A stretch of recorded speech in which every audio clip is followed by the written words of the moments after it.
오늘 이사벨은 중어 53번째 시간입니다. 오늘 이사 56장을 통하여 하나님의 집에 합당한 자에 대해서 만민이 기도하는 집에 대해서 소경과 벙어리의 계에 대해서 말씀드리도록 하겠습니다. 본점 55장 같이 하나님께서 역사에서 사망이 없고 또 이제는 상함이 없는 완전한 축복의 에덴 동산의 축복을 이루는 데 있어서 어떤 자가 거기에 들어가기에 합당하냐, 이걸 중심으로 말씀하는 겁니다. 하나님의 집 그러니까 그냥 성전만 뜻하는 것이 아니고 하나님이 함께하는 집도 하나님의 집이 되겠죠. 여기서는 하나님이 함께하는 나라가 바로 우리는 성전이나 새 시대인데, 구약에 가면은 구약에서는 하나님과 함께하는 나라가 되지만은 신약으로 오면은 누가 함께합니까? 만왕의 왕이신 예수님과 함께하는 것이 새 시대이죠. 근데 백부자 심판 후에 또 이제는 묵음 세계에서는 또 누구와 함께 합니까? 그때는 또 하나님과 함께하는 이런 계시록 21장의 새하늘 새 땅이 나타나죠. 그것이 바로 이제 하나님의 집이라고 이렇게 보시는데, 여기서는 중점적으로 뭐냐? 세상을 심판하고 에덴 동산을 회복시키는 천년왕국에 누가 들어갈 수 있느냐? 그 말씀을 지금 중심으로 여기는 말씀하셨다. 이렇게 봐야 우리가 정확히 말씀을 볼 수가 있는데요. 1절을 먼저 보도록 하겠습니다. 여호와께서 이같이 말씀하시되 너는 공평을 지키며 의를 행하라. 나의 구원이 가까워왔고 나의 의가 시 나타날 것이라 하셨은즉, 정한 때가 되면 하나님의 때가 가까운 걸 알 수가 있는 것이죠. 그것이 이제 시기적으로 본다면 21세기 들어온 이때가 재림의 주가 오실 때가 임박한 때고, 이때 새로운 사명자와 새로운 이제 교회가 나타나는 것이 하나님의 인용된 섭니다. 이렇게 볼 수 있거든요. 왜냐면요, 모든 징조의 예언은 20세기에 거의 다 이루어졌거든요. 이런 사명자를 통하여 세상을 심판하게 된 동네를 베푸는 요 일만 남은 때인데, 이게 21세기에 이제 들어왔으니까 그때가 왔다. 그때가 되면 뭐라 그럽니까? 공평을 지키고 의를 행하라고 그랬죠. 이 시대의 공평은 뭘까요? 하나님 말씀대로 사는 거죠. 말씀은 또 뭘까요? 이 시대는 예언의 법이 하나님의 이제 공평이다, 공이다. 공이라는 것은 하나님께서 공적인 의를 세우시고 그것을 법대로만 하는 것은 하는 것을 말씀하시는데요. 그 법이 바로 예언서 계시록의 예언의 법이다. 예언의 법을 읽고 듣고 지켜야 복을 받는다는 그걸 말씀하는 것이죠. 이 시대 또 의를 행하라 그랬는데, 이 시대의 의는 뭘까요? 참된 영혼을 깨우쳐서 이제는 남은 종 나온 백성으로 새 시대를 이루는 것이 이 시대의 의입니다. 그래서 여러분들은 지금 이 시대에 예림의 때가 가까운 건데, 이걸 깨닫게 해서 신앙 준비를 시켜야만 재림을 영접할 수 있고, 재림을 영접해야만 새 시대 축을 누리게 되는 그 일이다, 이 말이죠. 그래서 하나님이 그때 구원이 가까웠고 나이가 시 났다는 것이라. 이것이 이제 2700년이나 걸렸지만은 이제는 새로운 종이 나타나고 새로운 교회가 나타나고 시대가 성경 다 엉어지는 때가 왔으면 때가 가까운 때인데, 지금이 이제 그런 때다, 이렇게 볼 수 있는 것이죠. 그래서 이럴 때 우리가 어떤 식으로 살아야만 될 것을 얘기하느냐. 여러분들이 마태복음 25장에 보면 대부분 슬기로운 처녀를 얘기하죠. 등불 준비와 기름 준비를 해야만 재미를 영접할 수 있다. 그러면 이때가 뭘 때느냐? 등불 준비를 제일 먼저 해야 될 때인데, 등불 준비를 잘 알고 있습니까? 모르고 있습니까? 등불 준비합시다. 아멘 하면 등불 준비가 됩니까? 그렇지 않죠. 등불이라는 것은 누가 정확히 얘기했습니까? 베드로 사도가 베드로서 1장 19절에 보면 또 우리에게도 확실한 예언이 있어. 어두운데 비치는 등불과 같으니 그랬죠. 딸에서 샛별이 너 마음에 들어오기까지 또 이것을 주의하는 것이 아니라, 확실한 예언을 밝히는 것이 등불이다. 예언대로 주님이 오신다. 예언대로 정한 때 주님이 오신다는 것을 알려주는 것이 예언서 계시록이다, 응하는 때죠. 이걸 정확히 알아야만 그것이 등불 준비인데, 예수 믿고 중생 받아서 낙원 가는, 천국 가는 그것만 믿어갖고는 등불 역할을 못하죠. 그래서 말씀대로 과거도 이렇게 되어왔고, 말씀대로 이렇게 혼란이 오고 어지러우는 것도 말씀대로 되는 것이고, 세상을 말고가 쭉쭉 모아서 심판하고 새 시대를 이루는 것도 말씀대로 되어진다. 이걸 깨닫지 못하면 이 시대 신앙을 바로 가질 수가 없는 거죠. 이게 등불 준비거든요.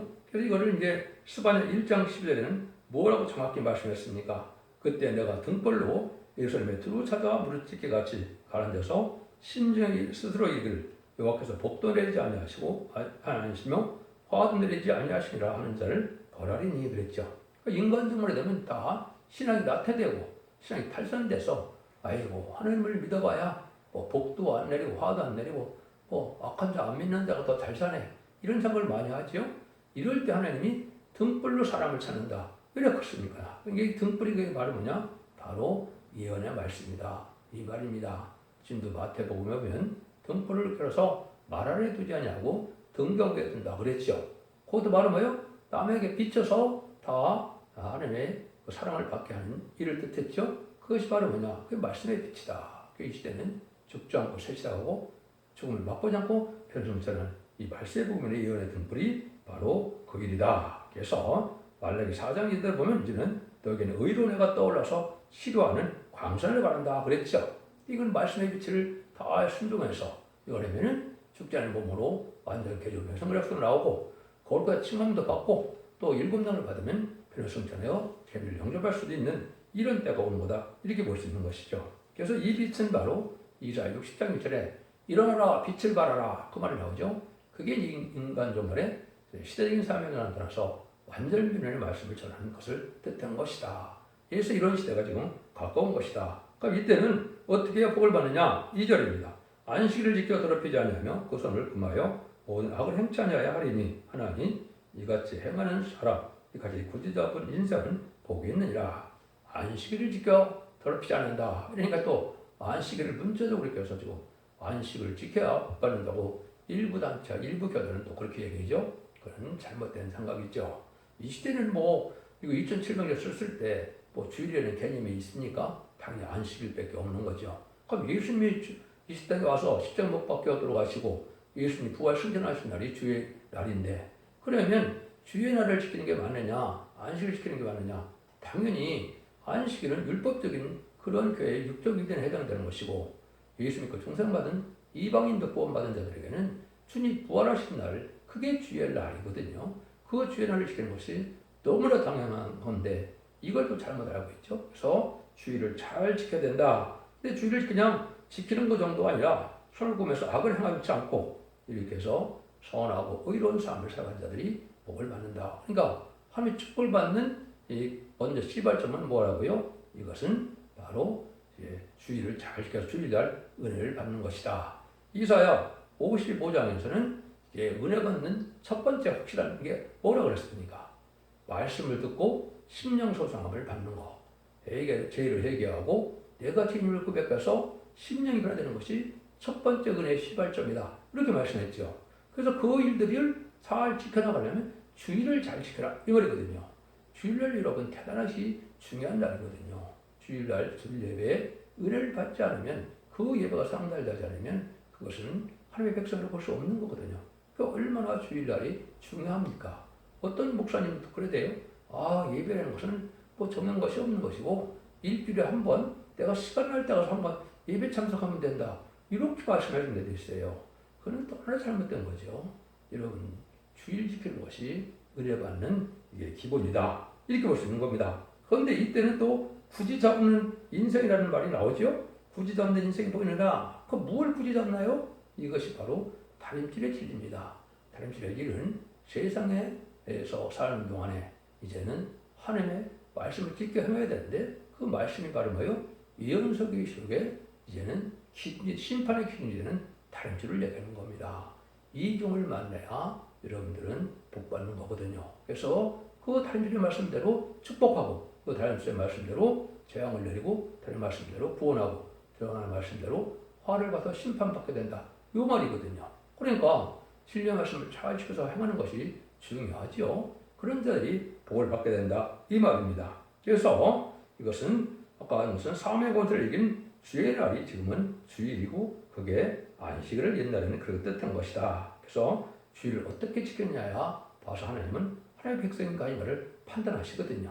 또 주일날 내리는 은혜를 받아야만 인간은 소성되고 영적인 축복을 받을 수가 있거든요.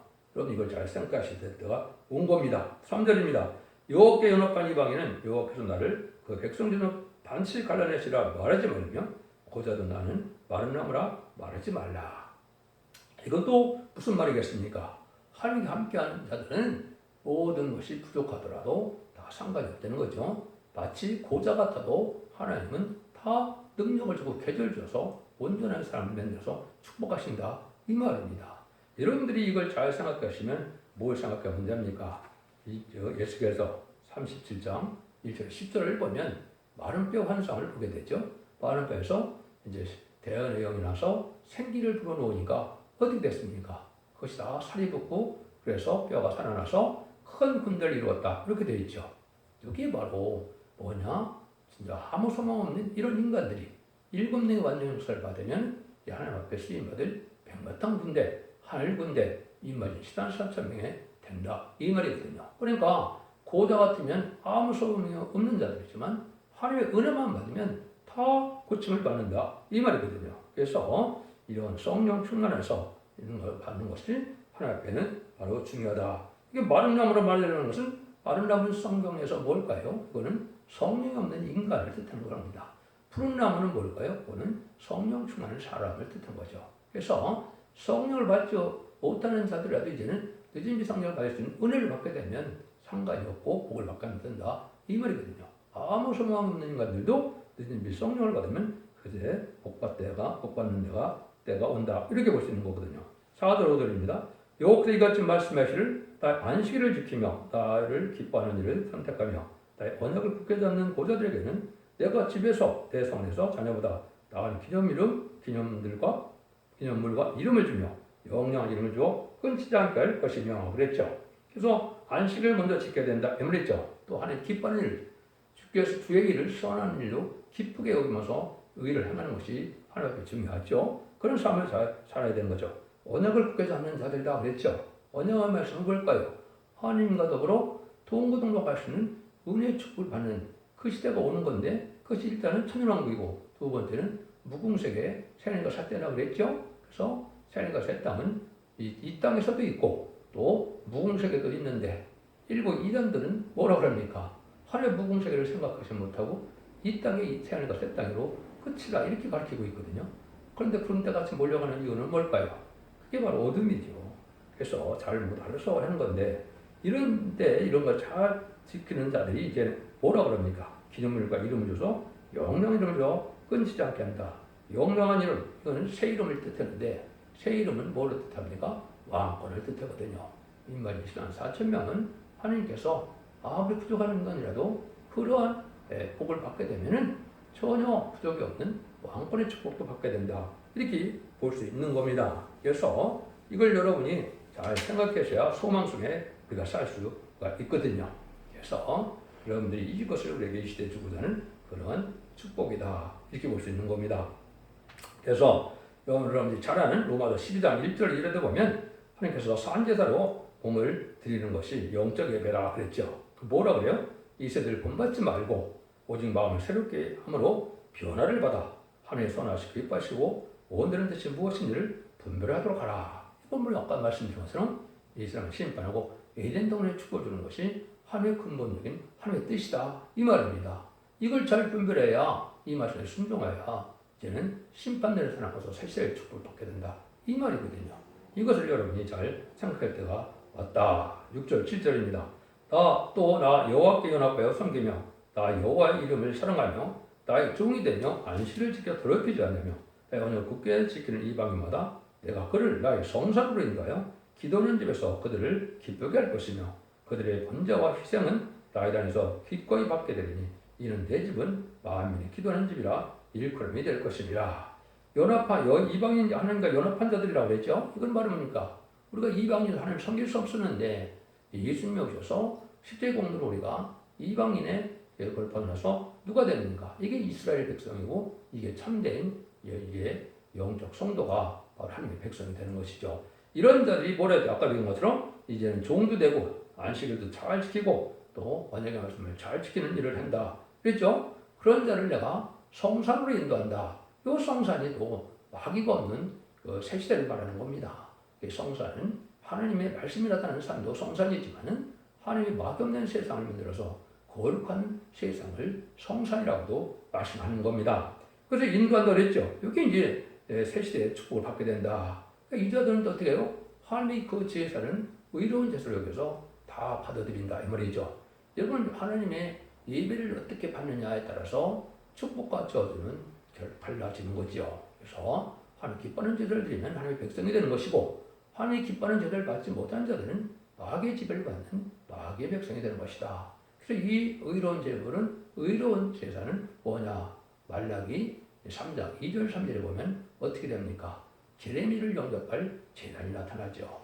그때 깨끗게 하는 역사가 나타나는 제단이야만 하나님이 기뻐 받으시는 제단이다.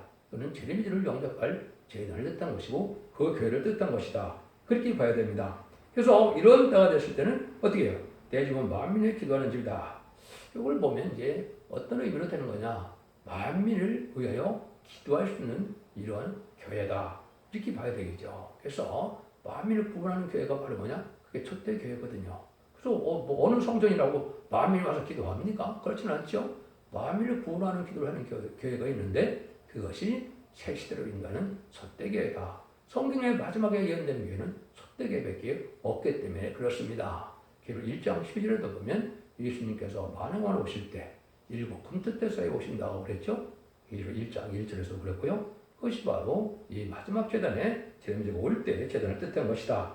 여기에서 이제 복을 받게 돼서 결국은 이제 천년왕국의 축복을 받게 된다. 그래서 천년왕국에는 두 가지 부류가 있는 겁니다.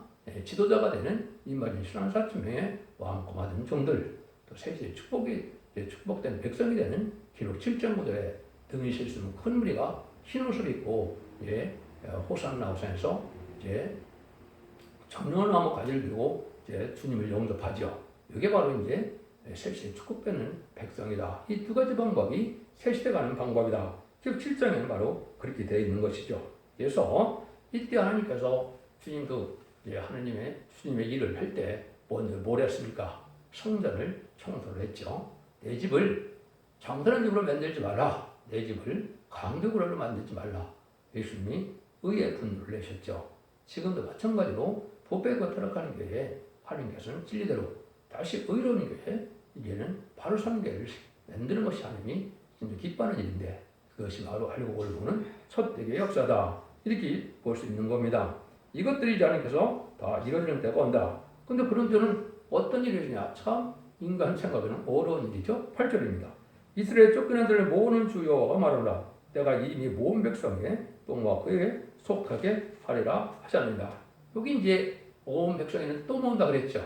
여기 이제 먼저 임마진 4천명을 모아서 하나님의 왕권받은 종들을 만들고 또 마지막 여기 황천한테 등을 실 수 있는 큰 무리를 이제 다시 모아서 여기 이제 모은 이 백성에 또 모은다 그랬죠. 그래서 세세갈 백성들을 모아서 이렇게 복을 받게 된다. 이것이 이제 이 시대에 구원받는 방법 딱 두 가지밖에 없는 겁니다. 입맞아서 변화 승천하든지 또 심판과 수명을 받아서 원죄자문의 해결을 받아서 천년 동안 죽지 않을 몸으로 변화를 받든지 그것이 바로 구원하는 방법인데 는비성령의 역사를 받아야만 새 시대에 축복을 누리게 된다. 이렇게 볼 수 있거든요. 근데 이런 사람들은 어떻게 시작이 되느냐? 이사 49장 6절에 보면 이렇게 예언이 돼 있어요. 이거를 얘기하는 사람들이 잘 없지요. 그가 가라사대 내가 나의 종이 되어 야곱의 지파들을 일으키며 그랬죠. 야곱의 지파를 일으킨다. 이게 임마진 신앙 4천명을 뜻하는 겁니다. 근데 뭐라 그래요? 이스라엘 중에 보존전들을 들어오게 한다. 아까도 표현이 비슷하죠? 이것이 바로 백성들을 천하만국에서 백성들을 모으는 때가 온다. 이것이 바로 전삼년의 역사를 뜻하는 겁니다. 그래서 나의 구원을 베풀어서 땅끝까지 이르게 하리라 이렇게 예언했는데 야곱의 지파를 일으키는 종이 나온다. 이게 이제 선구적인 종이고 이게 증인권자 배들종이고 이게 단지를 진 종이고 이것이 성령과 하시는 말씀을 전할 수 있는 종이다. 이렇게 보셔야 되는 겁니다. 그래서 마지막에 최종 예언의 말씀을 전하는 종의 말씀을 듣지 않고는 재미를 영접할 수가 없고 새 시대 축을 받을 수 없다. 이렇게 보는 것이 성경적으로 바른 성경이다. 이렇게 볼 수 있는 겁니다. 이런 일이 이제 쭉 일어나서 결국은 이제 그런 정한 때가 오는데 문제는 이 시대가 되면 누가 타락을 먼저 할까요? 그것은 바로 교회와 지도자이다. 그죠? 이거는 알파서도 마찬가지예요. 여러분들 성경도 예언대로 예수님이 오셨죠? 그런데 누가 예수님 시대에 복방대 앞장섰습니까? 바리새인 격권과 사두개인 격권이었죠. 그 격권들이 앞장서 예수님 시대에 복방대 앞장섰거든요.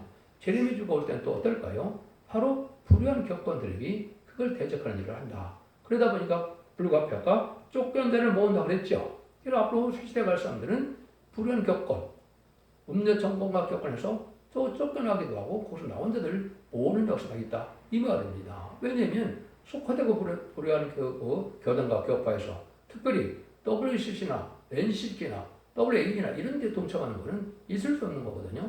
다원을 주장하는 그런 단체에서 나오셔야 됩니다. 또 아주 속화되고 부패돼서 세상적으로만 살아가려는 이런 자들의 단체에서도 나와야 되거든요. 그래서 알고 모르는 역사를 우리가 알아야 된다. 근데 이거를 받아들이느냐 안 받아들인다 이 말입니다. 그래서 봉어리 개와 같은 자가 된 것이 누구라고요? 은혜시대 목회자들 뜻한 겁니다. 이걸 보기 전에 이제 제가 42장에서 또 말씀을 드렸죠. 42장에서는 누가 나의 종과 같이 봉어리고 소경이냐 이런 말씀하셨죠. 그건 바로 뭘 뜻하느냐? 이것은 제레미야가 올 때 제레미야를 이제는 영접할 수 있는 복음을 전하는 것이 영원한 복음이고 죽지 않고 세세하고 맛보지 않고 변화시키는 것이 아름다운 소식인데 이러한 제레미야를 멸절 복음을 전하면 그걸 안 받아들인다 이 말이죠. 그래서 봉어리가 개가 된다. 근데 여기는 최종적으로 또 이제 더 심하게 하나님은 말씀하시죠. 한번 보시죠. 들의 짐승들아 산중의 짐승들아 다 와서 삼키라. 그 가축꾼들은 소경이요 다 무지하며 봉어리 개라. 능히 짖지 못하며 다 꿈꾸는 자요 잠자기를 좋아하는 자요 자니 이들은 이 개들은 탐욕이 심하고요 족한 을 알지 못하는 자요 이들은 몰각한 목자들아. 몰각한 목자라고 그랬죠. 근데 개라 그랬습니다. 다 자기 길로 돌이키며 어디 있는 자든지 자기 이만 도모하며 피차 이르기를 오라 내가 포도주를 가져오리라. 우리가 독주를 잔뜩 먹자. 내일도 오늘같이 또 크게 넘치리라. 이런 때에서 망할 때가 온다 이 말이죠. 근데 망하게 하는 자가 누구라고요? 봉어리 개인데 이것이 몰각한 목자다 그랬죠. 근데 그때가 언제냐? 짐승으로 삼킬 때다. 여기서 말하는 짐승은 북방부실론의 유물론의 공산당 분들 뜻했거든요. 공산당 부대가 심판의 환란을 일으켜서 심판의 합당치 않은 자가 죽어야 되는데 그때 제리메트를 알지 못하고 신앙준비를 시키지 못하고 각성을 시키지 못하고 등불 준비, 기름 준비, 시험법 준비를 시키지 못한 자들이 누구라고요? 이게 불효한 격건들에게다. 이 말이 나는 겁니다. 심지어서 아까 얘기한 것처럼 개들이라고 몰국한 목자라고 딱 그려놨죠. 그래서 이것은 세상 부경을 누리는 것이 마치 신앙의 목적인 것처럼 가르쳐서 세상적으로 여기서 뭘 하래요? 먹고 마시자. 오늘도 내일도 걱정하지 말고 먹고 마시자. 이런 식이라는 거죠. 속화된, 부패된 기독교인만을 찬동 보면 그게 뭐예요? 들포도 기독교인이 된다. 이것은 심판받는 바다 마땅하다. 근데 그러한 백성을 만드는 자는 누구냐? 바로 이게 불효한 격건들에게 목회자다. 이렇게 되죠. 제림들을 전하는 걸 싫어하고 제림 신앙 준비시키는 걸 싫어하고 예언서 교육을 가르치는 걸 싫어하는 것이 바로 여기에 해당되는 목회자다. 이렇게 보시면 여러분이 정확히 깨닫는 겁니다. 이 말씀으로 이제는 하나님은 최종적으로 심판하게 된다. 이것이 바로 전산면의 역사거든요. 전산면을 마지막으로 사랑의 결례의 경우를 마지막으로 하고 거기에 이제는 용서가 없는 심판이 오는 건데 그것이 바로 우삼년문에 짐승을 받게 되는 수정통치기간이고 짐승의 표를 받게 되면은 이제 누구든지 심판의 대상자, 멸망의 대상자가 돼서 대접장 때 경을 받다. 마음하게 때 전멸당한 심판의 방법이고 또 후삼년만 동안에 이는 그 심승의 표를 받으면 누구든지 다 죽이죠. 그러니까 심승의 표를 받을 수밖에 없는 환란에 빠지게 된다. 이 말입니다. 그래서 여러분들은 이 진리를 잘 분별해서 여기로 말하는 것처럼 하나님께서 보는 물곡한 목자 또 봉어리 같은 개 이런 사람들고 해방받고는 인도를 받겠어요? 못 받겠어요? 못 받겠죠. 그래서 성사로 인도하는 교회가 있다 이 말입니다. 그것은 만민을 위하여 기도할 수 있는 교회다. 마지막 알고 옮아서 세시되는 것은 솥대교회다. 이렇게 여러분이 이제 깨달으셔야 정확히 말씀을 깨달은 겁니다. 그래서 계시록 22장의 5절에도 보면 15절이죠. 15절에도 보면 뭐라고 합니까? 개들은 성밖에 한다. 개들이 뭐 부흥세계에 갈 일이 있습니까? 그 개들이 누구겠어요? 이게 바로 불량 격건들에게 목회자들이 여기서 개라고 했다. 그래서 그걸 구태에 거기다 놨다. 이 말이죠. 여러분들에게 이해가 되십니까? 여러분들 이걸 잘 분별해서 누굴 정죄하고자 하는 것이 아니라 하나님의 엄정한 말씀대로 하나님은 이제 세세를 이룬다고 하면 말씀대로 심판하시고 말씀대로 축복을 누리게 하는 것이 하나님의 방법임을 믿으시고 여러분들이 기독교 2000년의 역사가 이제는 예수님 구종장을 받아서 영원것만으로 끝이 아니라 재미주가 올 때는 죽전고 색시하고 맞버져가 표정전하는 이러한 신앙 준비를 해야 될 때가 됐다는 것을 여러분이 잘 분별하셔야 됩니다. 그래서 하나님은 독생자의 희생이 필요서 새 시대를 이루는 동시에 이제는 합당치 못한 자는 버리고 합당한 자만 성산을 인도한다. 이것은 천년후에 이제 새 시대를 뜻한 것이다. 창세기 3장에서 아담과 합했던 에덴 동산을 다시 회복시키는 것이 그것이 성도의 나라요 그리스도의 나라요. 그것이 바로 천년왕국이다. 예루 20장짜리에 그리스도로 천년과 왕도를 타는 그 나라가 되는 것이 복이다. 인간의 최고의 복이다. 이걸 잘 분별해서 여러분들은 진리를 잘 순종하고 알고 되어서 절대적인 보호, 인도와 양을 받아서 자손 만대 축복을 이룬 복된 종들과 성도님들 다 되시기를 예수님으로 간절히 축원드립니다. 아멘.